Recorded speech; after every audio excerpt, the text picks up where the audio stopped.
targets are quite ambitious, and I don't know whether they would be, should I say, supported by some borrowing. Of course, there's an indication of some borrowing that's be done, but in terms of revenue projections, that's a huge jump, and we are not too sure whether the additional levy that is being taxed, we are being asked to pay, would even shore up uh, up to the 2021 levels. So that's a huge target and a huge jump, really. I suspect one can only point towards the north. Um, yeah, so that's by way of projections. So you think that even if we attain the 70 billion with the tax measures that they are proposing put together, the 100 billion is still ambitious? Oh yes, obviously it's ambitious. It's ambitious because you see the challenge is that you need to, this whole conversation about the tax GDP percentages, which is low, must also be dissected properly. I mean, how do you generate growth if the very growth is being taxed away? So that if the growth isn't there, where will be the wherewithal to pay additional taxes? Of course, you could milk everybody who keeps paying, but what will you do to your future prospect? So there's a conundrum which I suspect we need to fix. This whole conversation about the tax to GDP target being low must also be put in perspective. In countries where the tax to GDP is high, the the ratio of tax to GDP, I'm sure they are doing other things to grow the economy so that people would have the wherewithal to pay.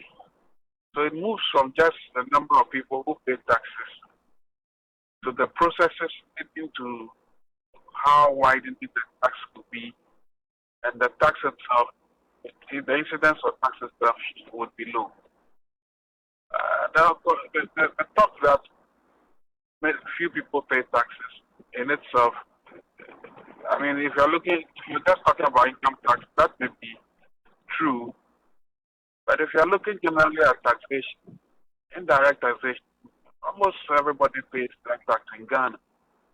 Maybe it's about time we look at the level, the type of taxes we have in the country, and probably move towards the flat tax system, which makes everybody somehow contribute, and its incidence may be pro rata according to your ability to pay.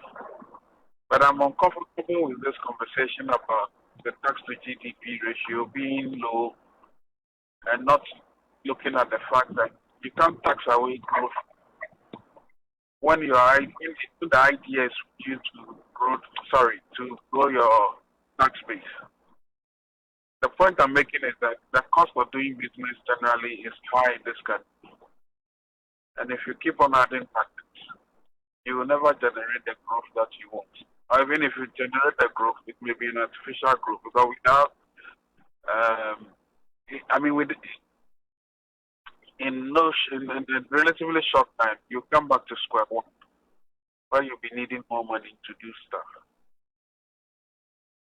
And I'm guessing built into that statement that was made, and that has led to what we are looking at, the e-levy. They say it's supposed to widen the tax and bring a lot more people who are not being taxed. Of course, everybody does. Majority of Ghanaians do Momo and also other forms of electronic transactions. So if you target that, you're basically getting everybody to pay some form of tax. It's become a very controversial issue. Where do you stand on it? Well, generally, I'm for democratizing the tax paying in every system. I don't like high because then it defeats the purpose of growth and obviously affects people disproportionately.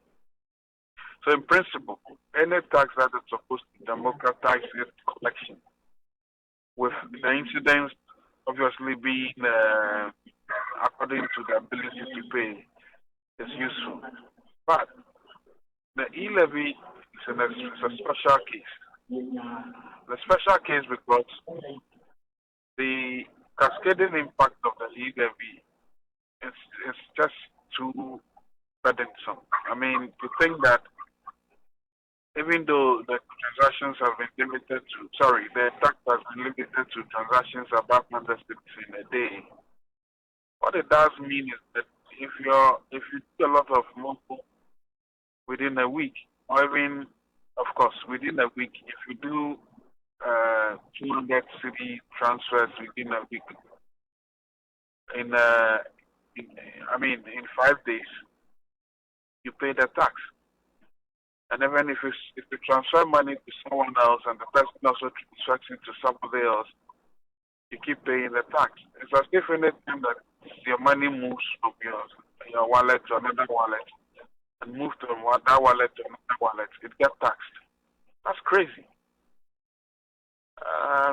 And if, so for me, I'm looking at the cascading impact because there's no special way of telling whether the money that is being taxed, it's either earned or it's a gift. Or, I mean, the propensity to keep taxing the same amount of money, which keeps going from one wallet to the other wallet, makes it actually, it's an advertisement. It's advertising for the government, but it leaves sour grapes, it leaves sour taste in the mouth. And that definitely will affect our pockets. Of course, people are talking about the fact that it will affect the financial inclusion bit as well. Because people definitely will be worried that if Momo, which appears to be a stimulus banking system, is being taxed the way it needs to be taxed, then they are better off giving money. You know, one part of the argument that has been made is that, well, you rather be would you rather inconvenience yourself by transacting money by transacting physically rather than pay a tax so that you can keep comfort? Well, there'll be a few people who will say, of course, it makes sense to pay a tax so that you can still have your comfort. But you see, that argument defeats simply because you see that people feel at ease to do mobile transactions. Should not be the basis for tax money. I think we are talking about the impact of the tax. The other part of the argument which we need to also interrogate is exactly what the fund to be used for.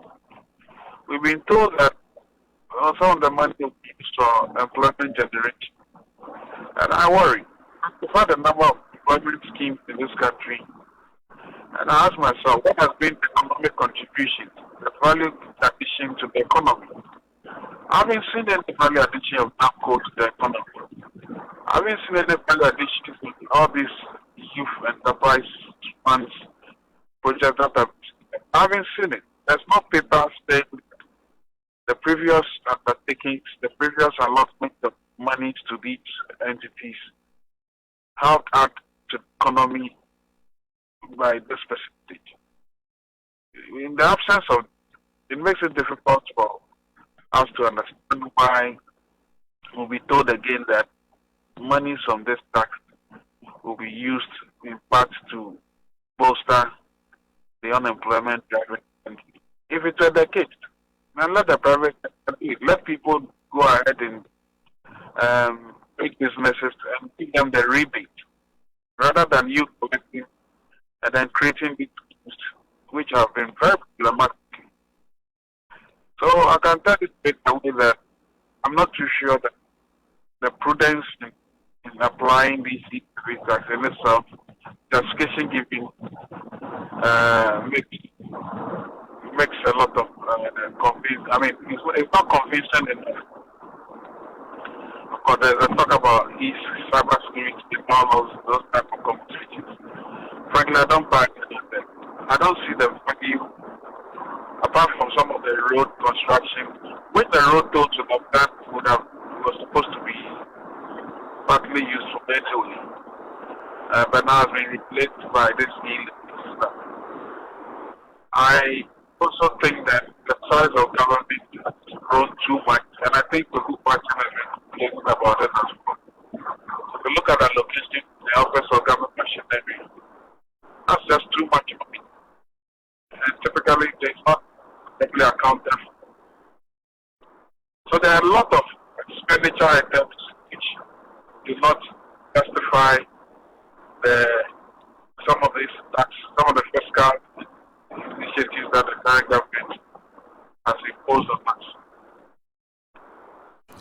Well, there are those who are even saying that if you look at the numbers, and we have done some calculation in here ourselves, if you take debt servicing, that is interest rate amortization, you take compensations, and then you put it together with so debt servicing compensations, and then you're talking about even payments to statutory funds. If you put them together, there will be no money left, even if government raise 100 billion with the new tax measures. So the suggestion that they are even going to use it for some youth start or entrepreneurship fund does not even arise. You are also saying that the issue of expenditure is also a question that we need to ask. To what extent have the monies we generated been spent on the things that we're told they are being spent on? Well, without a doubt. I mean, I think clearly speaking, if you are raising money and 90% of it goes into debt servicing and compensation, wages and all of that, then clearly you are not running an economy. You're like a security man, just making sure that things are not stealing. But you are not adding any significant value to the property that you already have. I think in some regard, I also tend to agree that the borrowing we currently do, we are not going to see any end soon. And so we are most likely going to have a scenario where borrowing again to narrow the deficit and the revenue, to narrow the revenue gap. So either way, we are what's it called? We have been fixed, and I greatly because it looks to me that none of all the things that were said, the prowess of managing the economy from taxation to production, it's happening. Of course, with COVID as well. COVID should have given impetus to actually ensure that the productive capacity of the economy is enhanced. Of course, talk about revision of benchmark values allow to boost domestic production. Well, maybe things may help, or those things may help, but I'm not too sure that in this late summer we are going to see any significant production that would basically have our dwindling fortunes. Taxation is certainly, over-taxation is certainly not the way to run an economy. So whether you raise a lot of money, as we are trying to do now, unfortunately, because we are servicing debt, which is as a result of excessive borrowing, and also paying wages, there's little to do, or there's little to go around to invest in the productive elements of the economy. And that's a great work. That's what I'm saying. Managers of the economy have simply become gatekeepers. They have not been that protective. It's a worry. Well, Let me then ask you, because the suggestion has been made that this budget essentially is another way of avoiding the inevitable. That actually government should have been on its way to the IMF by now. Do you agree? Oh, the signs are already there. I mean, clearly speaking, your debt levels are unsustainable. Your your ability to borrow is bad because the market does not necessarily trust that you'll be able to pay back in record time, or you have the ability to pay back. And if you don't have the ability, then it means you have a higher interest which you have to cover because you want to borrow. Ideally, the IMF is the entity that helps in, should I call it, granting some credibility for you in the market in order to stabilize the economy. Politically, they could not go because if they did, then it would have justified the criticisms that we are just getting to this economy and we are not adding any significant value, and that we have actually done well to manage the economy. So I don't think the government running this time, even though they will be going to the IMF to focus on, sorry, that's a bit of Yes, I can hear. being distracted. Anyway, so I don't see, they still go to the IMF for their some special drawing rights. But in terms of doing a program with the IMF, I think this government so adamant not to. But the signs are already there. But I guess you can understand them coming from where they came from. In fact, they demonized the program that Setekpe and the NDC went to the IMF from for. And so it will be difficult to make such a 360 degrees U10 and head to the IMF yourself. So it's understandable. Yeah. Which is why we are being asked to bear the brunt in terms of taxes that have not even been discussed. There's another worry that there was no consultation, there was no proper discussion. You just woke up and then all of a sudden the tax has been doubled to you. In the words of one of my vice presidents, Vice Simmons, it's like genealogic government. You just get the government wakes up, teaches out something to you, no discussion, no paper, no. But then there's supposed to be some debate, and we are all discussing, going around and saying, question, what's the rationale? Why are we being paid this tax? Do we just have to learn about it in the projects that it will be used to do unemployment, reduce unemployment, pay roads, construct roads, cyber streets? That's why I ask you exactly what has been the value addition of previous employment scheme. Zero, zilch.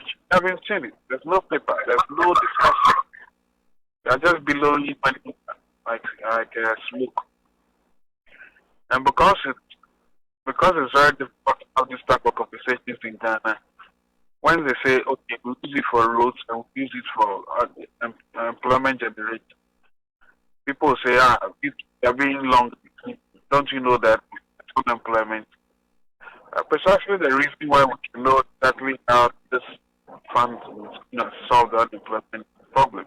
You can't just tell me that you start or we chat or we start and all of a sudden we'll be clapping for you because the money you get, you use it in. What if you give loans that are unrecoverable? Right? These so-called employment schemes. We don't know. So don't tell us that you're just introducing tax in the budget. What are you going to use it for? Let's have a proper conversation about this type of taxes. Then we can all understand it and decide that we pay it or we won't. That's why I have a problem with the way we our things in this part of the world.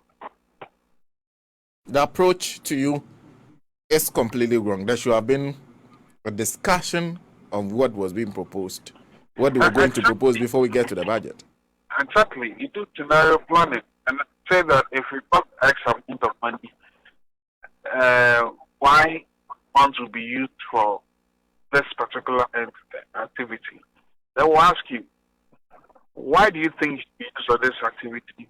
And why? What is the benefit to the economy? And you have to split it. You can't just tell us that you need to support the reduction of unemployment in the country by setting up funds. Then I have to ask who are going to administer funds, what structure are you going to use? Because invariably we have all these nebulous entities creating all kinds of entrepreneurship stuff. And I believe there are just too many. Why don't we have just one entity that can do that? I've even lost count of the schemes that we have. And these are just money-wasting enterprises. They are not employment generators. Because if they were, we would have been told the value that is added to the economy by X percentage. Then we'll all feel comfortable that if you not tell us that we should pay a tax in order to reduce employment, in any case, I'm asking is the government the one creating employment schemes? Because of precisely the reasons that I've given, now we don't see any value addition. There's no quantification, so we don't know how much value is generated by these schemes. It's the reason why you should rather channel these taxes into rebates for those who already create employment, those already doing business and creating employment. And that's why you have to keep hard work of ensuring that you identify these entities, you support them, the same tax rebates, and then you can define the value by way of some tax that they will pay, or by way, what other taxes they pay, depending on the number of people they employ, depending on the output they get out. Rather than you taking the money first and claiming that you want to start up this employment, I'm also saying that government has never been effective at creating employment, generating employment. The best they can do, facilitate the process leading to employment generation, which is the preserve of the private sector, whether big, small, or micro, medium, whether big, micro, or medium. So either way, there's not any proper compensation. If there were forum, that's the question I would ask. You spend close to 600 million saying that you are creating NAPCO. We don't know what value was added to the economy. Right? We are not saying not help citizens, but in helping them, raising other people's money to do so. It's not free money. It's a tax. So if you are coming back to the additional tax to create another economic scheme where you, the government, will be managing, I don't trust them. So it's difficult for me to justify this additional tax that you want us to pay. If you could show us a chart that this is what we did, this has been the value addition, right? Instead of telling me that we created 100,000 jobs, what jobs? Are they social jobs or economic jobs? If they were economic jobs, they should have added value to the company. And that value would have been half the amount of tax you're asking for right now. You see? So, either way, I'm not too sure we are doing things in an organized way. So, that's my worry. Two positions I'd just like to take your quick thoughts on. First one is from the NDC caucus in Parliament. Their leader and even the ranking member on the Finance Committee even says the budget will impose unbearable hardships, pain, and suffering There are even members who have gone as far as that this budget belongs in the dustbin. It seems they are clear in their minds as to where to stand on this budget, and it is against the budget. So the fate of the budget is unknown. They are not only talking about e-levy, they are also talking about benchmark values, fees and charges that are being increased, that they want all of those dealt with. Do you agree with the position that this budget should not be entertained at all in its current form? Oh, well, I mean, the entire budget cannot just be thrown away because the budget has some detailed information. I guess the items that are of particular concern is what we need to discuss. The size of government, the amount of money allocated to the Office of Government Machinery. It's crazy. I mean, you see all these vehicles on the road, parked at offices, and I'm asking myself, what's the value? What are you adding to the economy purchasing this type of vehicle?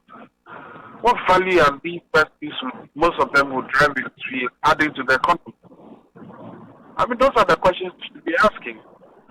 And it's important to also ask the question about the taxes. You say you want to revise the benchmark values because you want to encourage local production. And that by local production, you are going to protect the economy in such a way that those who import the things for which we do not have local competition must be, at some point, must face the music, because we are going to ensure that we have local production. But if you not ask yourself the question, is it only the benchmark values that is responsible for the inability of the domestic local manufacturing sector to what's it called, to survive? There are other taxes. There are other inputs. The cost of doing business generally is high. You need to fix those things. It's important to have all these conversations in such a way that you may be supporting the local manufacturing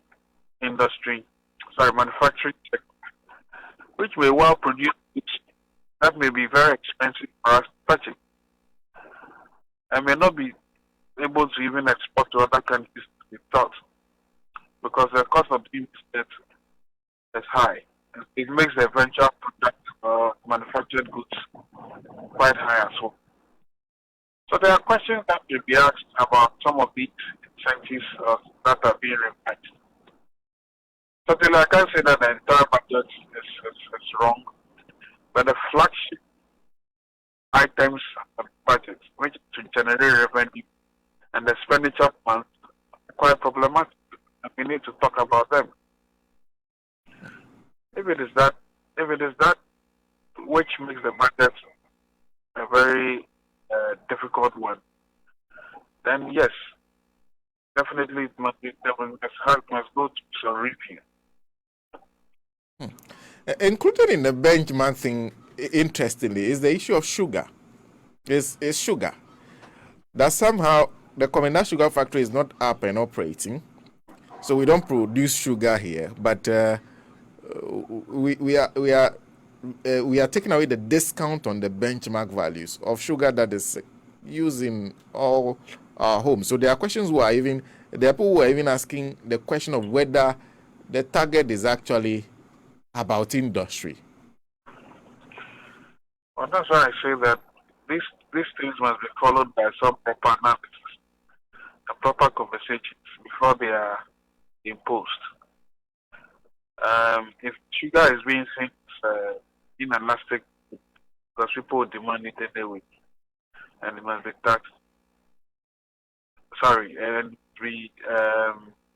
in a way, it must be taxed, or the rebate of it must be reviewed. Then clearly, I'm not sure that we can our analysis see that is going to have an impact on the ordinary consumer.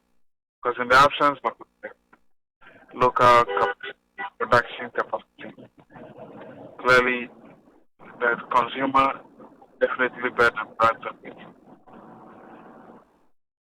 The other position I just wanted to take your quick thoughts on is your friends are of the opinion, but that the e-levy could be reduced to 0.5 percent, and then the decision to scrap the fiscal collection of tolls reversed. Is it a position you are amenable to? You know, I would have thought that the toll collection should have been digitized as well. Yeah, it may be a problem from the outset, but that is exactly what we're supposed to be doing in the so-called digitized economy, right? Instead of saying that we're trying to do better in traffic, we'll find a way of reducing the traffic. If people could be asked to pay the toll in other forms, that would ensure smooth traffic flow, then so be it. But taking it away with the view that is creating unnecessary traffic and that we don't get from it anyway, that it's better to put it under some e-levy. It's most farcical and quite